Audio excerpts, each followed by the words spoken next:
let's kick off another episode of the Best Sellers podcast. Today, I'm really excited to have with me Zoe Neuschatz, who has 17 years of sales under her belt. I'm really excited to chat today and learn from one of the best. So Zoe, welcome.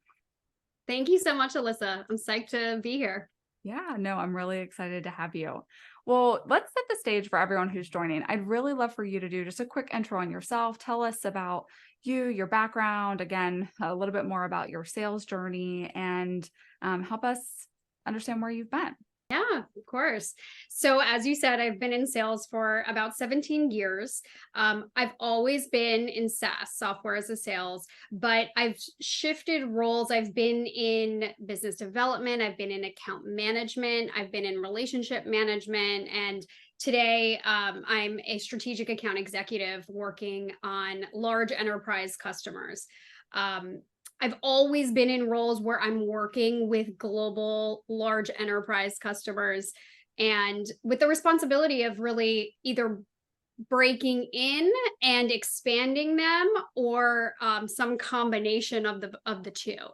So I really kind of fell into sales. I come from a startup background, and being in that kind of startup background, you do it all. And I really fell into business development in my first role. And I was part of two of New York City's largest tech acquisitions. I was at Buddy Media that got acquired by Salesforce. And then I was at Olapic for a long time and was acquired by Monotype. So my entrepreneurial startup background really serves me well still in a sales role here at LinkedIn as I work on our most strategic customers in the large enterprise segment.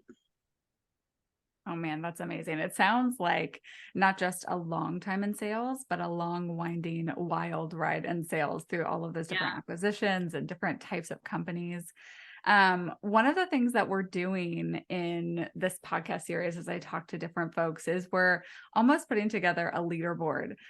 So talk to me about your successes. Tell me how many times out of those 17 have you hit quota? What has that success for you looked like? Yeah, I love it. So I've consistently been a top performer. I continue to try to beat my own benchmarks every year. I've been a consistent top performer, President's Club, top contributor of the year awards, performer of the year awards. At LinkedIn, particularly where I've been for about 5.5 years, they set the bar high. So they set quotas with 50% of people hitting and 50% not hitting. So I'm so pleased to share that I'm on the right side of the 50% and I've been exceeding for the last couple of years. Last year was one of my tougher years at 105%. But I think we're in a really good place coming out of that macroeconomic climate to continue to exceed even higher. I'm on track for 120% this year. And in prior years, I've been upwards of 120+%. Wow, what a side of that bar to be on, and then to be on the farthest side, I think is really kind of amazing. When I've talked to other sellers who are in the same group, the same peer group, it's always really interesting because it doesn't seem like a comfortable thing to share that and boast and be proud of those different numbers that you're facing. A lot of times because you don't really think of yourself as, going above and beyond necessarily. But of course, everyone from the outside sees something very different, hence the focus of this podcast. So when you compare your approach to others and how you're attaining at such a high level, what do you see that you're doing that might be a little different than what others are doing who aren't in that same camp? Yeah. I love this question, and it's something I think about a lot, and it's something that I've thought a lot about over my career, because I think a lot of us have had some form of imposter syndrome, but often I look around and I'm like, I'm finding success, but I'm not like some of these other people. And I think that's what's been interesting in sales, is that it comes in lots of different flavors and people can create success in their own way. So there's a few things that I think personally have driven me to success is discipline and organization. So I really focus on creating strong habits and creating an environment that nurtures success. So it's a lot of the foundational stuff that I do super well. Prioritizing my time, prioritizing my book and my territories, and continuing to revisit that. As salespeople, we get a lot thrown at us. We have a lot of people asking a lot. There's a lot of fire drills. And so constantly reprioritizing and ensuring that I'm kind of filtering out or delegating the noise so I can continue to pursue the biggest bets is, I think, one of the biggest things. A few other things that come to mind are coachability. I've had multiple managers say that I'm a quick study, and my desire to learn is really helps me be successful. I think some people become very set in their ways in this business, in this role. And if you're not being agile, if you're not thinking differently, open to new ideas, open to learning new perspectives and new ways of doing things, you're not going to be successful, because this sales has evolved so much over the years. And I think the third thing would really just be something that seems like a no-brainer, but authenticity. If anyone's listening to this and doesn't know if they want to be in sales, my advice would just be find something that you love and work there and sell that or build that, because I don't think I am, and I'll say this on the podcast, I could sell anything. I believe in what I sell always. I know that it works, and I always think of myself as kind of talking to friends and helping them see something great and see some value and benefit from the service or product that I'm offering. So, and I believe firmly that customers and prospects can see through sellers that aren't living what they sell, that aren't confident in what they're selling and what they do. That's beautiful and really very clear. And the one thing that I heard in each of those points, from prioritization all the way through to continuous learning, is adaptability. Yeah. You didn't say that word explicitly, but that's what I hear. What do you think that through your career journey, from startup world through acquisitions, how do you think that adaptability has come into play for you time and time again? Or do you have any examples where you've had to really dig deep and figure it out on the fly to be successful? Yeah, I mean, I think every day it's that things change, and we set a plan. And I think a lot of great sellers put a plan in place at the start of the year, and things change. Companies get acquired, companies lose funding, there's a reduction in headcount, there's our stakeholders left. We have to constantly be rethinking how we're going to approach any given prospect or customer. So I'm always thinking kind of that nimble, agile, okay, if this isn't going to work, how are we going to do this differently? How can we solve this a different way? This person left, how can we get someone else in? And it's always kind of moving those pieces, as with anything, as you're building a startup, as you're, selling a product.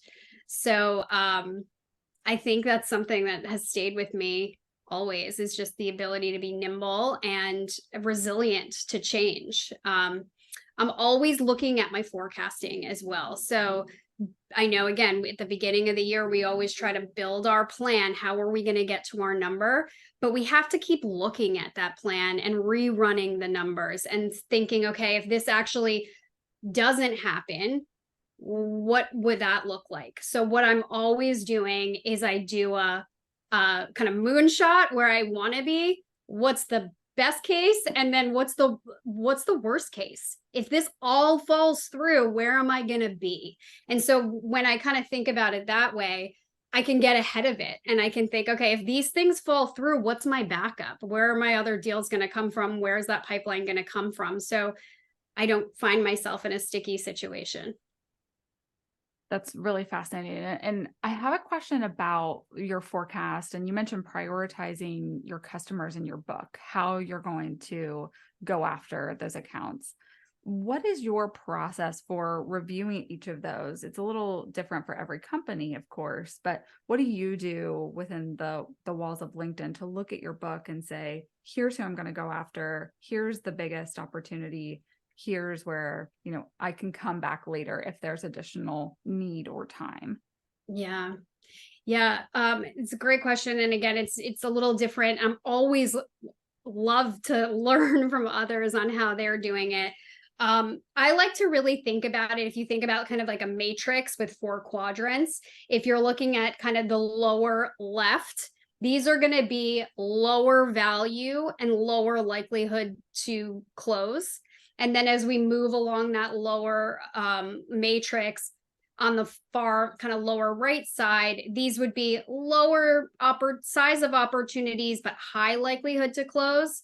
And then at the top, those top 2 quadrants on the top left, you would have high likelihood to close, but or low likelihood to close, sorry, and high value. And then top right would be high value, high likelihood to close. And so I kind of just plot them out. I love to do it on a PowerPoint, and I pull some logos and I visualize it out. Where are these customers going to fall?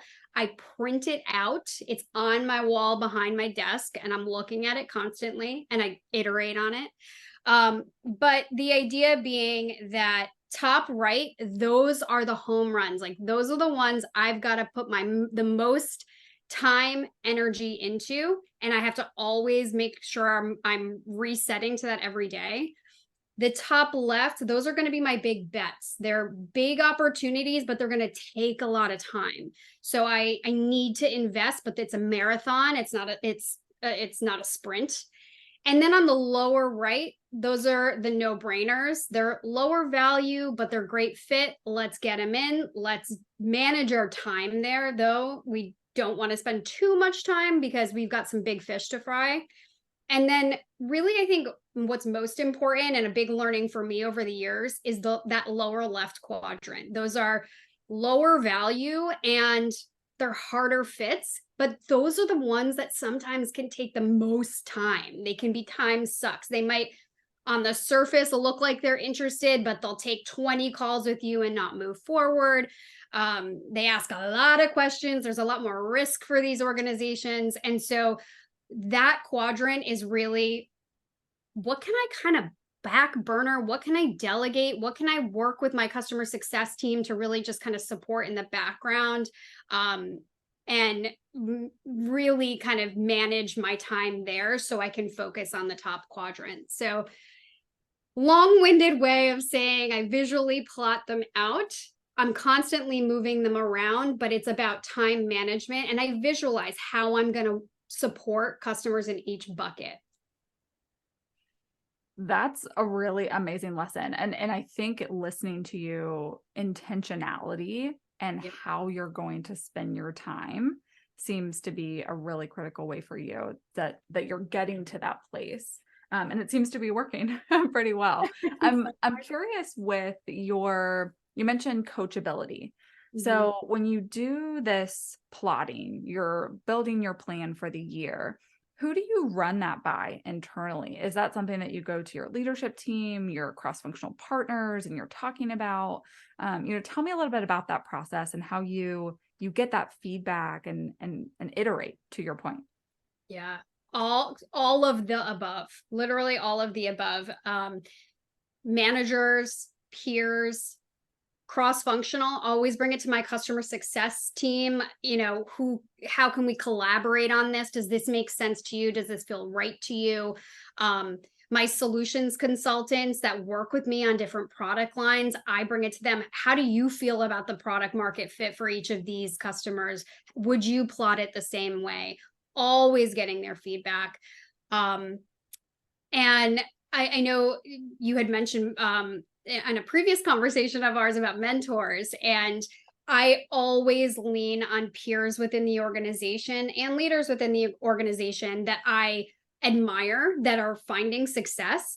And I bounce it off them. I invite them to my account planning sessions and territory planning sessions, but I also periodically just jump on calls with them. Like there's a colleague of mine, I admire his work. He's found great success, and we make sure at least quarterly we just jump on a quick Zoom. We share learnings, we share strategies, how we've evolved, and that really is a game changer. I learned so much from others, and that's something that I've always done, is just seeking out other top performers and learning from them and adapting the things that work for me, and the things that feel authentic to me and natural for me, I'll pull into my repertoire. I've had some of those myself over the years of just whether it's in a sales org, or even now that I'm in the sales and revenue operations space, I still, and counterparts for other part of the business, I love to learn. I love to see what they're doing, swap stories, what's working, what's not working. For sellers, I think it's really interesting because you're trying to find other levers, other tricks you can put in your hat to drive success. When you have those conversations, are there specific things for those that may be listening that don't do that today? Are there specific things in those conversations you tend to focus on? Are there areas where you kind of dive deep, or you're more interested, or the conversation normally flows? Just so it's a learning for other people. If they're not doing that, how do they incorporate that into their day-to-day? Yeah, I think it's every conversation's different. So sometimes it's tackling a specific objection, and I just will say, hey, I want to kind of hear your thoughts on this challenge. How do you work through it? How have you encountered it? How have you overcome it? Have you overcome it? Materials did you use? Can you share some of those materials? Let me see them. What was that kind of narrative? And then sometimes it's broader. What are you seeing in the marketplace? Where are you finding success? Where are you finding challenges? A lot of the questions you're asking me, like, who within the organization should I talk to? What other mentors should I lean on? Who has done this well in the past? Who's sold to this industry in the past? So those conversations they're always different. It's whatever's top of mind. I don't know if that answers the question. It does. I ask because I'm similar. I love to talk to different people about what's working, what's not working, what they're doing well, how I can learn from them. The constant learning mindset is something that I think really is important, just generally today, regardless of what field you're in. When you are talking about learning, adapting, I want to go and dive deep there, because the landscape is ever evolving in sales. We're constantly being thrown new challenges, market changes, customers moving, shifting, lots of change day in and day out. And you've already talked about some of the adaptability that you've had in your day-to-day. But how do you ensure that that's a daily practice for you, to constantly be iterating and constantly be thinking about how you're moving forward without it really, quite frankly, burning you out? Yeah. I love this question. As I mentioned, I create an environment of discipline in my life. I think a lot of it's like going to the gym. If you go to the gym once, you're not going to immediately see the results. But if you go to the gym a few times a week for a long time, you're going to see big results. So I'm a big fan of habit tracking apps, and I use a habit tracker on my phone, and I at least 3 times a week push myself to read something, listen to a podcast, explore a new concept in the sales field. And there's so many amazing resources, like this amazing podcast.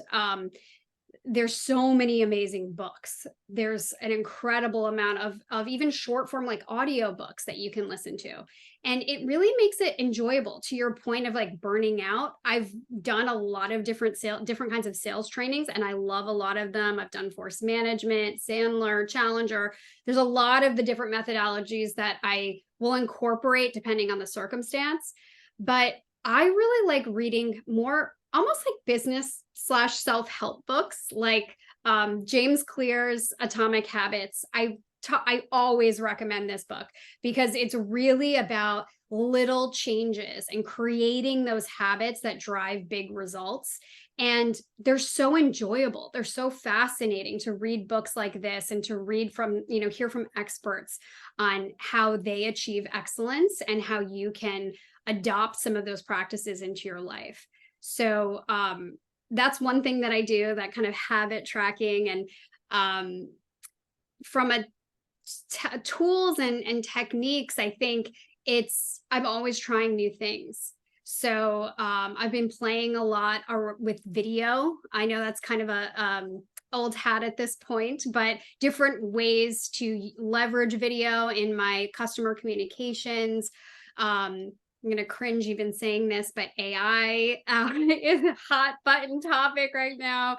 But I know a lot of my colleagues have been using it successfully to help in their research, and even crafting emails and follow-ups more effectively and in a tighter way. So, and in a lot of my podcasts and reading, I hear about some of these new techniques, and then I give them a whirl. Oh, that's so cool. I know AI is the buzzword, the wave of the future. I will say, it really is kind of amazing if you think about even conversational intelligence. I don't know if you've used any of those platforms around conversational intelligence and what you can learn. A lot of them are now writing those follow-ups and action items for you, logging things in your CRM. It's a really kind of amazing place from a productivity standpoint as a seller today versus what it was even 6-12 months ago.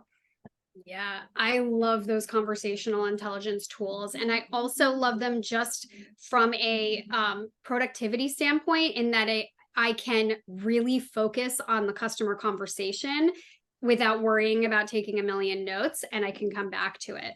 So that's something I use constantly. Yeah, no, that's really amazing. And it brings me to another question around really your tech stack. And you having a robust number of years in sales, you've probably seen the gamut in terms of tech tools that are out there and things that help versus are just nice to have. What are the tech tools in your mind? You don't have to say specific names. If you want to, you can, if you want to give them a plug. But what are the tech tools or types of tools that as a seller, you lean on the heaviest when you're going about your day to day? Yeah. So I might be biased, but I gotta say, LinkedIn Sales Navigator. I've been at LinkedIn for about 5.5 years. I was recruited to join the company, and as I said earlier, find something you're passionate about and that you love and that works, and go work for them. And when I was recruited into LinkedIn, it was an easy choice because I cannot live without it. LinkedIn has the most up-to-date intelligence. It has the broadest amount of intelligence, and beyond just the kind of surface level data of, names and where they work and that kind of high level. I know the what's most critical for me, and I'm sure we'll chat about it a little bit, is 90% of my business comes from warm introductions. And with LinkedIn, I can see warm relationships, where those relationships exist, where I can ask for introductions, where there was a past colleague or a past customer that I can lean on. So that's my first and foremost, all day, every day. As I mentioned, some of this conversational intelligence, we use Gong. I love it. It's super helpful. It's super helpful from a learning perspective as well, to share with others, again, fully with customer approval. We only record if the customer is explicitly approved, but it helps for just internal onboarding and learning from others. The other thing that I love is any sort of shared notes tool. So if you like an Evernote or a OneNote, that's so helpful, as it syncs to all of your devices. It helps you share your notes with colleagues that you might be working with. helps me stay organized and up to date on everything, and any task management tools as well. So I am super, like I said, I'm very disciplined and organized, and I live off to-do lists.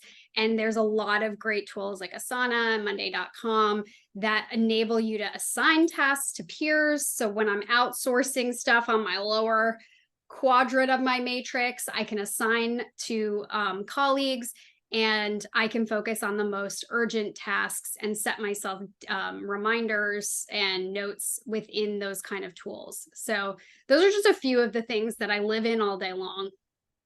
So, you've already talked a lot about building relationships with customers through authenticity. And I think that that's a really important place to spend some time, because I know when I got into sales, one of the things that, as I was interviewing and talking to different folks into joining a sales team, I kept saying, but I'm not a salesperson. I'm not a salesperson. I'm not a seller.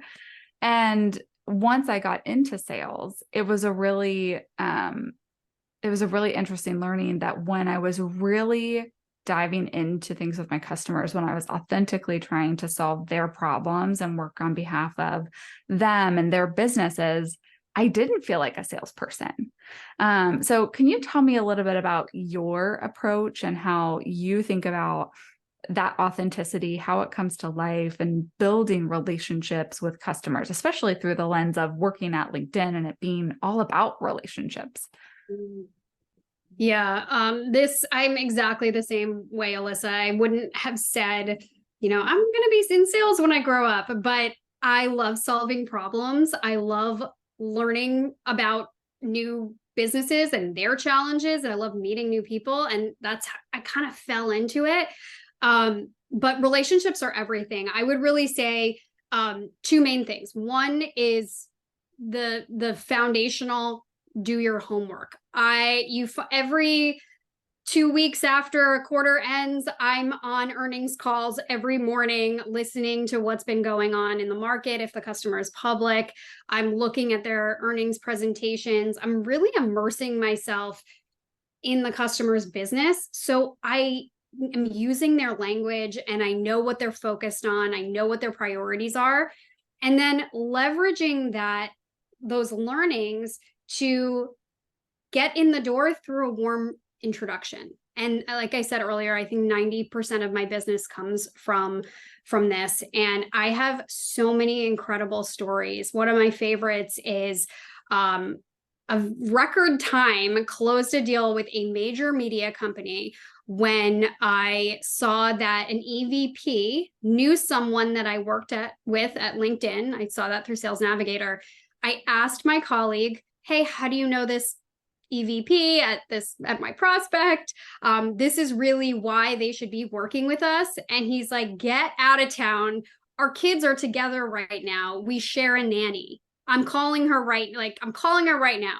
And within like 4 weeks, I had a deal with this customer, and it's wild. I have so many stories like that. Another interesting kind of version of that is a very challenging prospect that no one had gotten into for a long time. It hit my book a couple years ago. And at the time, after I got it, I saw that one of the executives had written a book, and she had been promoting it on LinkedIn. And I ordered the book. I read the book. I learned from the book. I understood where her priorities were. It was an interesting book, and I was able to reach out to her in a very meaningful way, leveraging, context from her book. So relationships are so important. Building that trust by showing that you've done the research, or getting that warm introduction from a trusted colleague, trusted friend.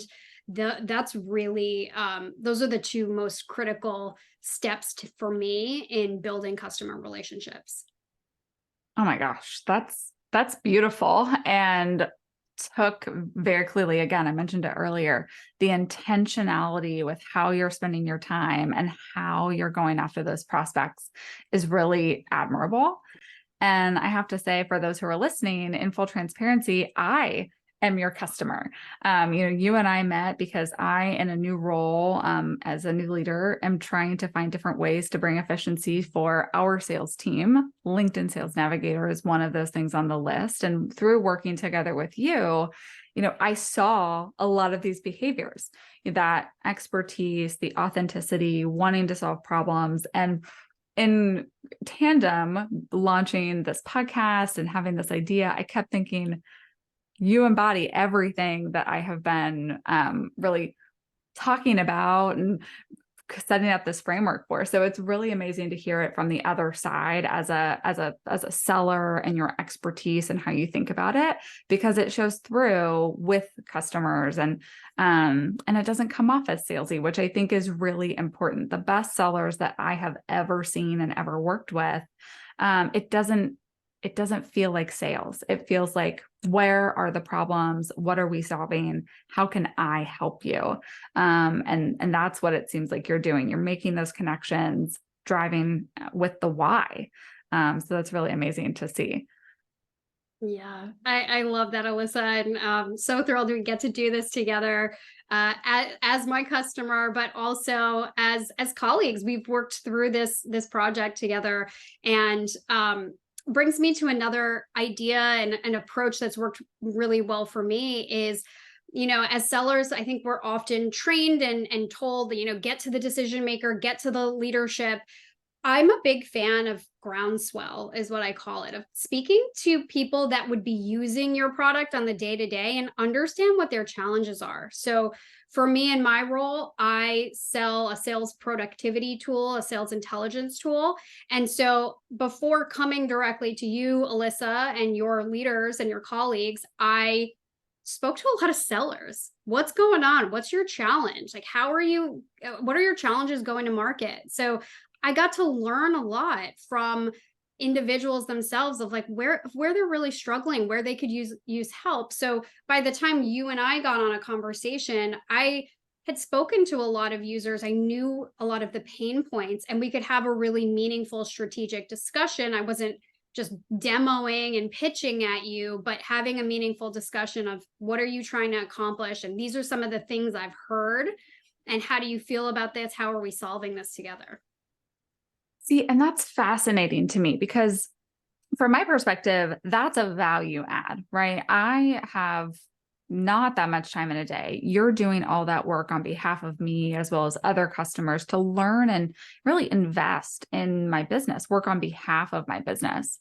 And I know my approach is probably different than others because I've heard in different circumstances where you've got a really strategic customer, really tight relationship, someone who's a little bit more sensitive or territorial, that approach may not go as well. Have you had that on the other side where people say, don't talk to the team, talk to me? Or how have you dealt with something like that? Yeah, that's a challenge, certainly. And I think that's something we always come up against in some way, is kind of that gatekeeper that wants to own it. And I think it comes back to the trust. It's demonstrating that we're in this together, and let me help you, and let's get this information together, and being transparent about it and including them in the process. So, I mean, I'll bring an example even with our work together is I let in addition to running this program, we need to talk to users. We need to learn more from them on how they're using it, where their challenges are.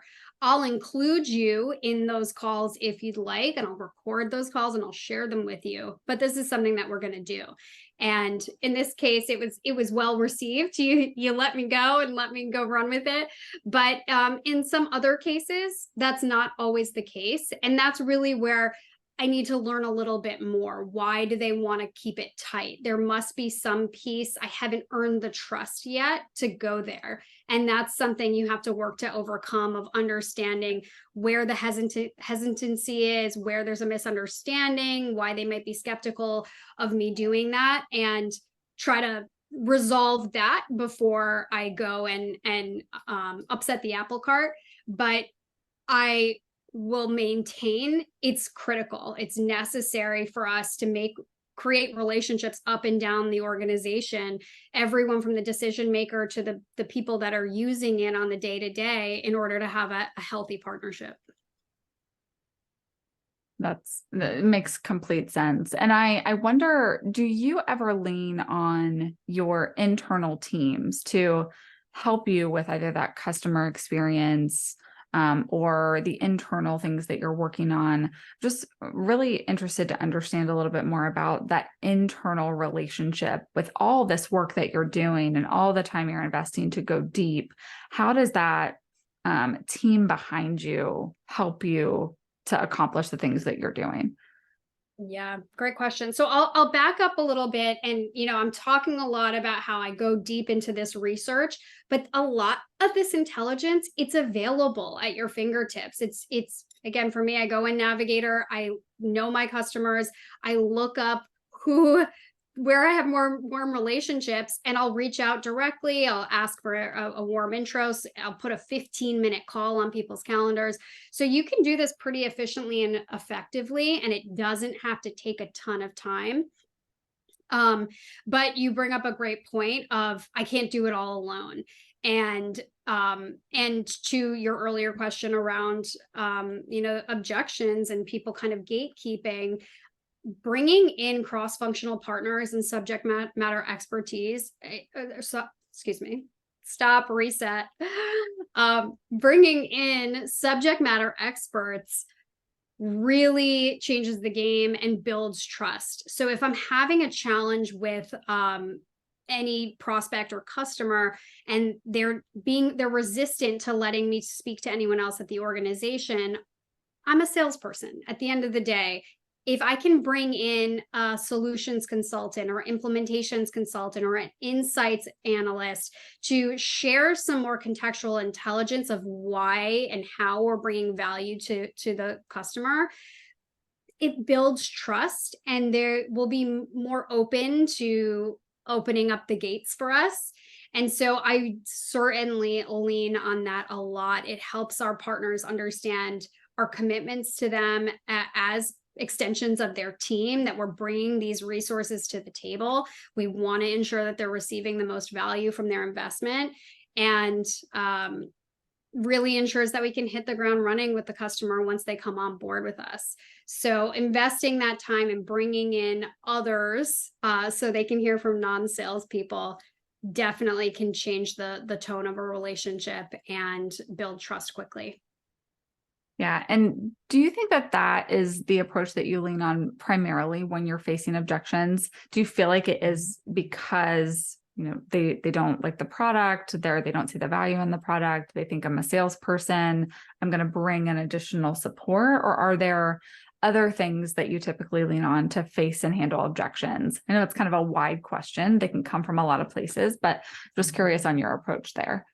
Yeah. So whenever I'm going into a conversation where I know there's high stakes, there's going to be some pushback or questions or negotiation, I firmly believe, again, in preparation, doing our homework. So I like to sit down and think about, what are they probably going to challenge me on? What are they trying to accomplish? Where do I think there's going to be some questions, so I can get ahead of it and I can come to the conversation prepared.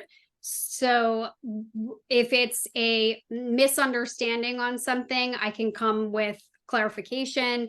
If they're skeptical about a certain data point, I have case studies or backup.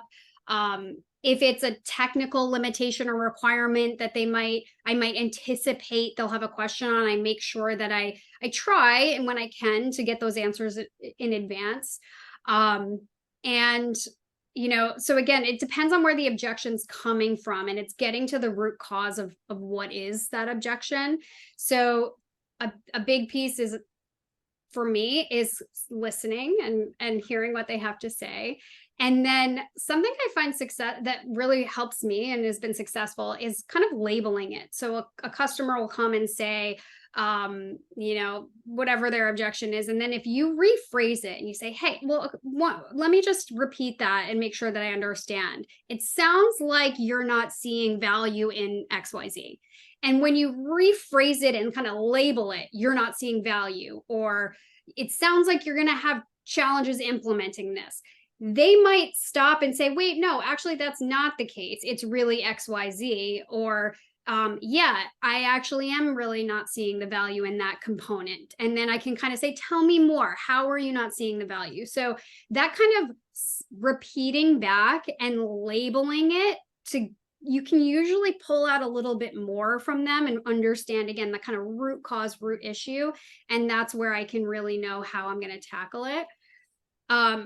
And I think the other thing, and back to the trust, is being confident in what you don't know. And so all the time, as much as I try to say and be prepared and do the homework, we're super busy. So often I don't have all the answers. I haven't done, the full pre-mortem, if you will, of what those objections might be.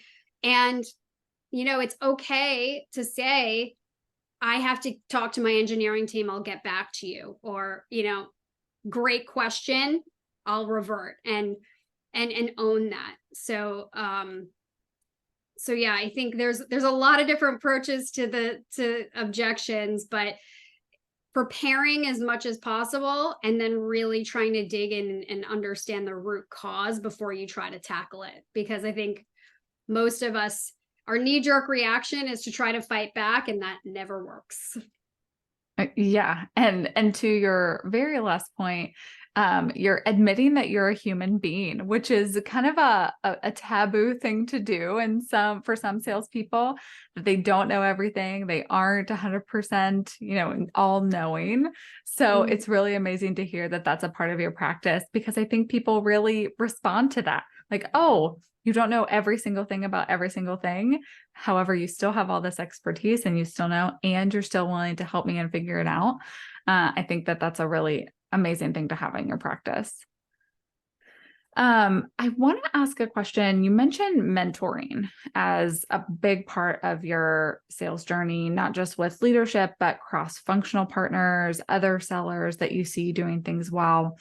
I'm curious, with sales leaders specifically, over 17 years, you've had a lot of different sales leaders through different jobs, startups, acquisitions. It's ever changing.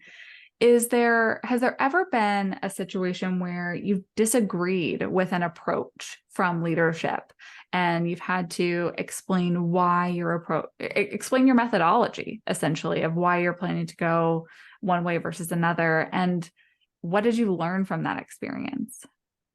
Yeah, I love that question. I've had some amazing managers, and certainly have had moments where I haven't necessarily agreed with managers. And I had kind of a beautiful experience earlier in my career with a manager that was really challenging me on an approach with a deal.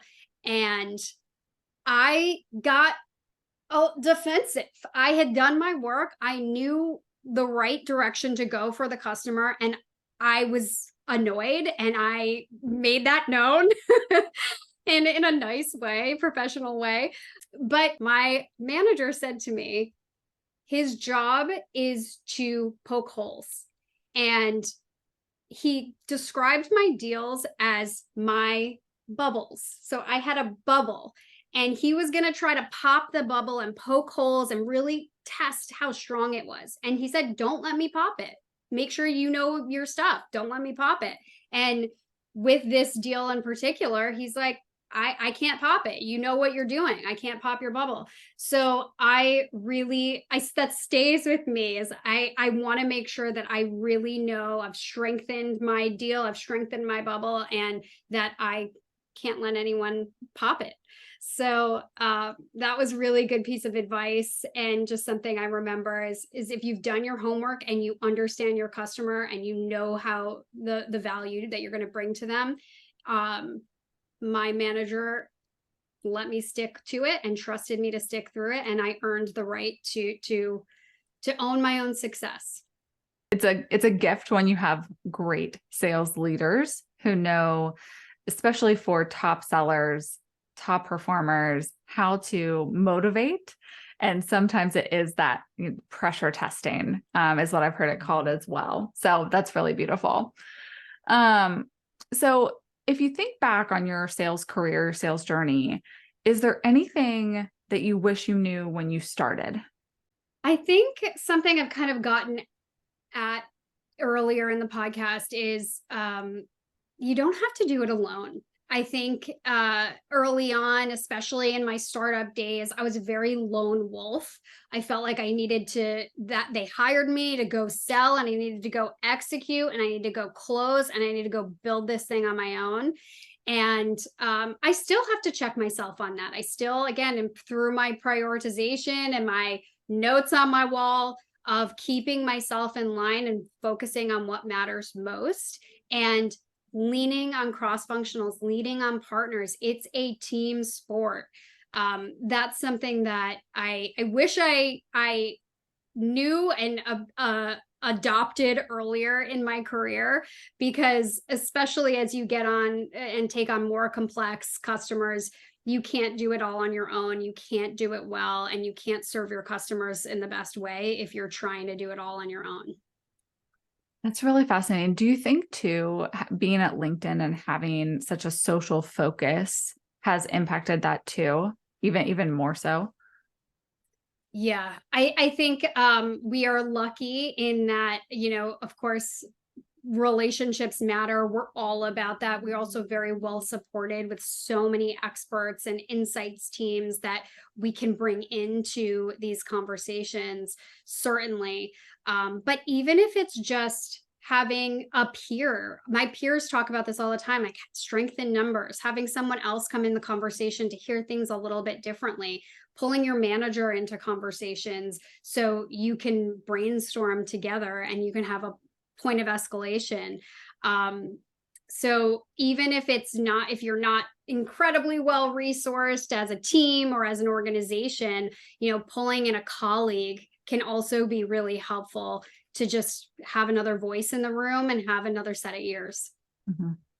It's perspective. And especially bringing in those cross-functional partners to, you said, hear things differently, see things differently. That's almost what you're doing with those calls that you have with others as well. What are you doing well? How do you handle this objection? It's bringing those additional perspectives into your toolbox, your toolkit that you're taking in and day out. So that's a really interesting connection there too. Yeah, absolutely.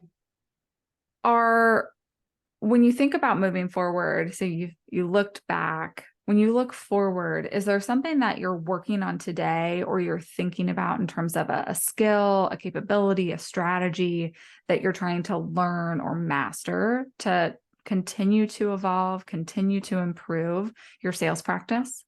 Yeah, I think something that I'm always working on is bringing in executive alignment faster. So I work with C-level executives across my line of business, across my book of business, but ensuring that I create those relationships faster with my leadership team and kind of do that contact mapping early on. Again, to the point of trust, we don't want to just escalate when there's a problem. And we want to make sure that we're a strategic part of any customer's go-to-market strategy. So something that I'm really doing earlier and more often now is doing that kind of contact mapping of, who are the decision makers at my target customer or prospect, and who would it make sense for them to align with on my end. So I'm doing a lot of brainstorming with my leaders of the subject matter experts across our leadership team and bringing in some of these leaders earlier for just strategic conversations, not about when are we going to sign the deal, who needs to be in the room to get this done, when's the signature coming. It's more of these vision, mission, what are you trying to accomplish conversations that when there's not a urgent deadline, we got to close a deal, but doing that, right at the start to establish more meaningful relationships between organizations. That's something that I'm really focusing on and want to master even more as I continue in this role. And this is a bonus question, not included in our previous conversations. When you bring those executives in, is that something too? I'm sure in those vision, mission conversations, you're also talking about the product roadmap. what the customer is thinking about.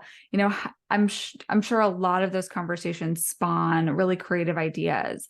Is that just as beneficial for the executives on your side as it is for the customer? Totally. I know if this is particular maybe to LinkedIn and the products that I sell, but we love to do kind of like day in the life immersions, or seller experience conversations. What are your sellers doing? Where are they in their process? Where are they working? How can we help you meet them where they are? Whether that be from a technological standpoint or an enablement standpoint, what do we need to provide to you as partners to help up the game of each of these sellers and where they're at? So it's a really great conversation for our leaders, from, again, an engineering, what are we building into the tool, and also an enablement, how are we providing better services to our partners to upskill them. But it's interesting for the customers as well, because they get to influence their own transformations and potentially help impact roadmap items. Oh, that's amazing. Just progress on all sides, which is always really awesome. And it goes back to problem solving and that connection. And so I just love how it's coming full circle. I'm curious if there's anything else that you've thought of in your methodologies, your practices, your processes that matter for you that we haven't talked about that you want to make sure we cover, that's important in your day-to-day. I think I'll leave on the point of just what I started with, of every seller is unique and has their own approaches. And so I always like to say, don't try to just copy others, because it won't be authentic. Find what works for you, add it to your toolkit, make it your own. But as sellers, we own our own success. So we eat what we kill, as they say. And so it really is focusing on the inputs, and the outputs will come. And so however you get there, of prioritizing your book and managing your time, is you'll find success if you can do that right.